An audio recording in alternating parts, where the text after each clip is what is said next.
Nigeria holds 37 billion barrels of oil reserves, Africa's largest proven crude deposits, over 200 trillion cubic feet of natural gas, a population of 233 million people, larger than Russia, twice the size of Germany, the undisputed giant of Africa. And it's collapsing, not gradually, not theoretically, right now, in real time. Here's what should terrify anyone watching global markets. Nigeria lost its status as Africa's largest economy in 2024. Its currency collapsed by over 70% in a single year. Inflation hit 34%. GDP per capita crashed to just $807, lower than a decade ago. The government spends over 40% of all revenue just paying interest on debt. But that's not the crisis. Those are symptoms. The real crisis is structural and terminal. Nigeria's population will explode to 400 million by 2050 while its state capacity disintegrates. Over 3.5 million people are internally displaced by conflict. The military fights simultaneous wars across every region, and 60% of Nigerian youth are actively planning to flee the country. When a nation of this scale fails, it doesn't just collapse, it detonates. I'm James Whitfield from Faultline Economics.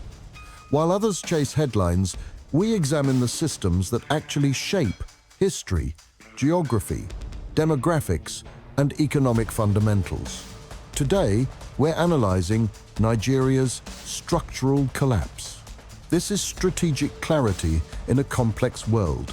Nigeria should be an economic powerhouse. Vast energy reserves, a massive domestic market, strategic Atlantic coastline, and a young population. It anchored West African stability for decades through ECOWAS and led peacekeeping missions across the region. But look at 2024 and 2025. The currency devaluation erased decades of economic progress overnight. Foreign direct investment turned negative. Capital is fleeing. Most critically, the state is losing its monopoly on violence. Vast territories are now controlled by jihadists, bandits, and ethnic militias, not the federal government. This isn't a temporary crisis. We're watching the simultaneous failure of every pillar holding a modern state together, and they're reinforcing each other in a death spiral. Factor 1. The economic implosion when oil is both lifeblood and poison. The Nigerian state runs on oil, almost entirely. Oil revenues account for 70% of the federal budget and over 90% of foreign exchange earnings. When oil prices crash or production collapses, the entire state apparatus stops functioning, and production has collapsed. Nigeria once pumped over 2 million barrels per day. By 2024, output frequently fell below 1 million barrels per day. The cause? Industrial-scale theft. Over 700 million barrels have been stolen since 2009, losses exceeding $27 billion annually. The government's 2023 reforms, removing fuel subsidy and floating the naira, were economically necessary, but politically catastrophic.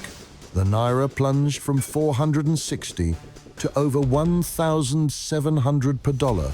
This obliterated savings for 230 million people overnight. The result? Inflation hit 34.2%. The poverty rate reached 38.9%, 87 million Nigerians below the poverty line. The government now spends over 40% of revenue just servicing debt, crowding out all spending on education, healthcare, and infrastructure. Nigeria cannot grow its way out while remaining oil dependent, but it cannot diversify without the revenue oil provides. It's a perfect catch-22. Factor 2.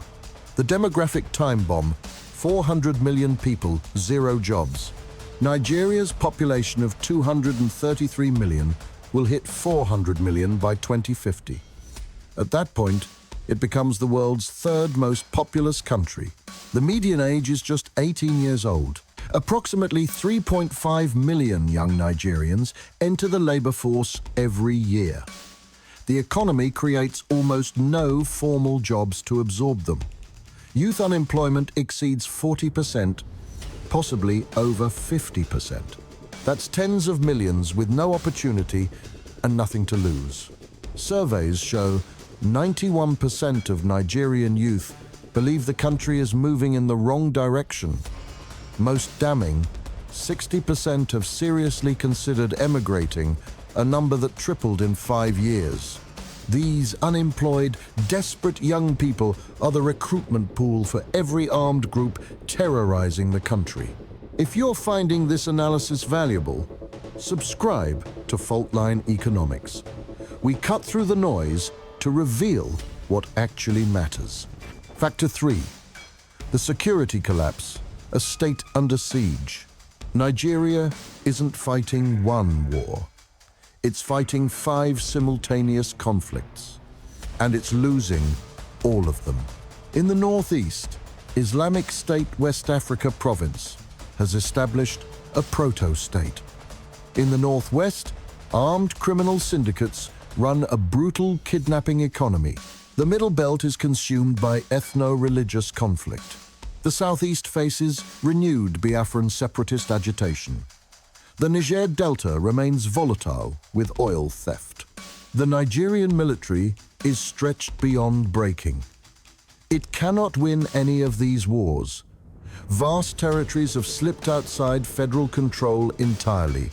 But all of this hinges on one deciding factor: infrastructure collapse that makes economic diversification impossible. Nigeria delivers only 4,000 megawatts of electricity to 233 million people. Per capita consumption is 144 kilowatt hours annually, compared to South Africa's 4,197 kilowatt hours. Businesses spend $29 billion per year on diesel generators. This is a massive tax on productivity. The infrastructure deficit is estimated at $100 billion annually. Without infrastructure, there is no diversification. Without diversification, there is no escape from oil dependency. The loop is closed. What do you think happens when Nigeria's population hits 400 million while state capacity continues collapsing? Drop your analysis in the comments. Nigeria faces 3 scenarios by 2050. The baseline sees continued erosion, chronic low growth, persistent insecurity, massive emigration. The state survives but remains dysfunctional. The fragmentation scenario is grimmer. A trigger event shatters the federal structure. The country breaks apart along ethno-religious lines. The humanitarian catastrophe would dwarf Syria, producing refugee flows of tens of millions. For deeper understanding of how resource curses destroy nations, I recommend The Looting Machine by Tom Burgess. Check it out with the link below. If current trends continue, Nigeria will be unrecognizable by 2050. Population approaching 400 million. Overwhelming a state with GDP per capita below $1,000. Effective federal control limited to major urban centers. Oil revenues in structural decline. West Africa loses its anchor. The Sahel jihadist insurgency merges with Nigeria's conflicts, creating a continuous arc of instability. A failed state of 400 million becomes the world's largest ungoverned space. The refugee crisis overwhelms neighboring countries and triggers mass migration to Europe. For global markets, Nigerian oil exports become unreliable. The Gulf of Guinea becomes entirely ungovernable. and the precedent of Africa's most populous nation collapsing sends shockwaves across the continent. The future isn't written, but the blueprint is there for those who know how to read it. Nigeria's blueprint shows a federation under terminal stress from forces it cannot control. Explosive population growth meeting, economic stagnation, oil dependency meeting, global energy transition, and state fragility meeting, escalating violence. The collapse isn't theoretical. It's encoded in the demographics, the debt, the infrastructure deficit, and the inability of institutions to perform basic governance. Nigeria is racing against its own population growth, and it's losing by a widening margin every year. For anyone trying to understand the next 3 decades of African geopolitics, the message is clear. Prepare for a Nigeria that is either chronically dysfunctional or fragmenting entirely. The era of the giant of Africa as a stabilizing force is over.